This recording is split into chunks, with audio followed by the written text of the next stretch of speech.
Jika melintas di Kabupaten Demak, tepatnya berhadapan langsung dengan alun-alun Demak di Jalan Sultan Fatah, Kauman, Kelurahan Bintoro, Kecamatan Demak Kota, Provinsi Jawa Tengah, kita akan melihat sebuah bangunan Masjid Agung Demak yang megah dan artistik. Masjid yang dibangun di area lahan seluas 12.752 meter persegi dengan luas bangunan utama 537 meter persegi dan luas serambinya 497 meter persegi. Masjid ini sangat berkaitan erat dengan keberadaan Kerajaan Demak Bintoro yang muncul pada akhir kejayaan Kerajaan Majapahit. Raden Patah adalah raja pertama Kerajaan Demak Bintoro yang diangkat oleh Wali Songo. Di samping sebagai pusat pemerintahan, Demak Bintoro juga sekaligus menjadi pusat penyebaran agama Islam di Pulau Jawa.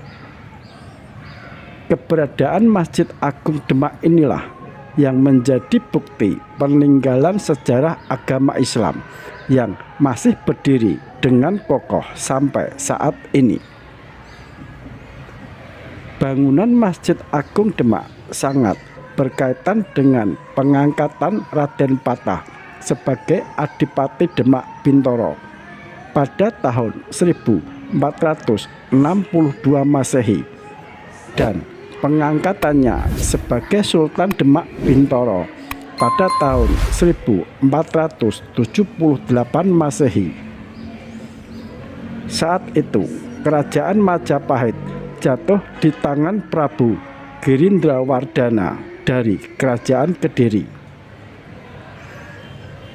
Dengan jatuhnya Kerajaan Majapahit, Raden Patah menangguhkan penyerangan yang kedua kepada Prabu Girindrawardhana dan melanjutkan lagi proses pendirian Masjid Kadipaten Demak Bintoro bersama para Wali Songo dimulai tahun 1477 Masehi.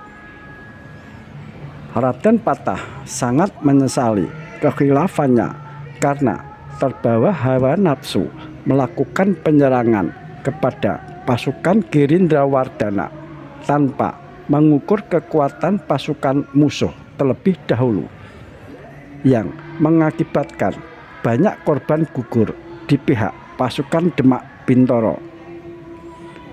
Setelah penyerangan pertama tersebut, para wali menyarankan kepada Raden Patah untuk melanjutkan pembangunan Masjid Agung Kadipaten yang belum selesai sambil menjajaki kekuatan musuh. Raden Patah menerima saran tersebut, kemudian melanjutkan pembangunan Masjid Kadipaten Demak dan menunda merebut tahta Majapahit yang dikuasai Prabu Girindrawardhana. Tetapi dengan syarat mustaka masjid yang akan dibuat nanti bentuknya runcing mirip angka 1 Arab. Persyaratan itu sebagai lambang kejantanan bahwa Demak Bintoro sebenarnya berani menghadapi pasukan Girindrawardhana. Akhirnya Masjid Agung Kadipaten Bintoro selesai pembangunannya pada tahun 1479 Masehi. Hal ini ditandai dengan adanya sengkala Mehmet Bulus, yaitu berupa gambar berbentuk bulus. Krata basa bulus artinya yen mlebu kudu alus. Sengkala Mehmet Bulus juga mengandung makna bahwa Raden Patah sedang prihatin karena kerajaan ayahnya direbut Girindrawardhana. Masjid ini bernuansa khas Majapahit dan membawa corak kebudayaan Bali. Gaya ini berpadu harmonis dengan arsitektur rumah tradisional Jawa Tengah. Persinggungan arsitektur Masjid Agung Demak dengan bangunan Majapahit bisa dilihat dari bentuk atapnya. Namun demikian, kubah melengkung yang identik dengan ciri masjid sebagai bangunan Islam justru tidak nampak dalam bangunan. Sebaliknya, yang terlihat justru adaptasi dari bangunan peradaban agama Hindu.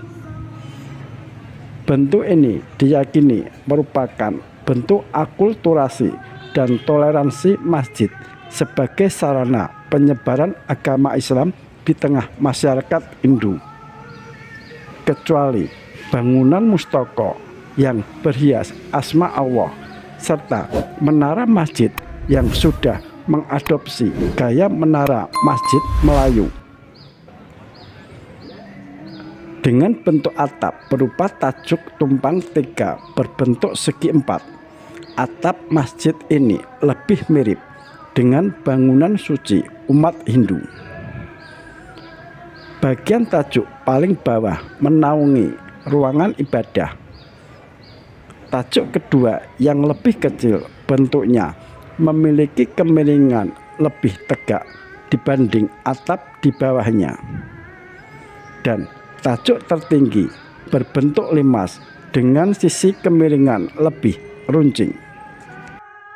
Masjid Agung Demak pada dasarnya berdiri pada 4 tiang pokok atau disebut soko guru. Fungsi tiang-tiang ini adalah sebagai penyangga bangunan. Di antara 4 tiang itu ada 1 tiang yang sangat unik, dikenal sebagai tiang tatal yang letaknya di sebelah timur laut. Disebut dengan tatal atau serutan-serutan kayu karena dibuat dari serpihan kayu yang ditata dan dipadatkan, kemudian diikat sehingga membentuk tiang yang rapi. Pada tiang-tiang penyangga masjid termasuk soko guru terdapat ukiran yang masih menampakkan corak ukiran gaya Hindu yang indah bentuknya. Selain ukiran pada tiang, terdapat pula ukiran-ukiran kayu yang ditempel pada dinding masjid yang berfungsi sebagai hiasan. Di dalam bangunan utama terdapat ruang utama mihrab dan serambi. Ruangan utama yang berfungsi sebagai tempat sholat jamaah letaknya di bagian tengah bangunan. Sedangkan mihrab atau bangunan pengamanan yang berada di depan ruang utama berbentuk sebuah ruang kecil dan mengarah ke arah kiblat atau Mekah. Di bagian belakang ruang utama terdapat serambi berukuran 31 kali 15 meter yang memiliki tiang-tiang penyangga yang disebut soko Majapahit yang berjumlah 8 buah dan diperkirakan berasal dari kerajaan Majapahit. Bagian atap masjid bertingkat 3, atap tumpang 3, menggunakan bahan siarap atap yang terbuat dari kayu dengan puncaknya mustaka. Dinding masjid tersebut terbuat dari batu dan kapur. Pintu masuk masjid diberi lukisan bercorak klasik. Seperti masjid-masjid yang lain pada umumnya, Masjid Agung Demak pun dilengkapi dengan sebuah beduk. Di masjid ini juga terdapat pintu bledek yang bertuliskan Condro Sengkolo yang berbunyi Nogo Mulat Saliro Wani dengan makna tahun 1388 Saka atau 1466 Masehi atau 887 Hijriah.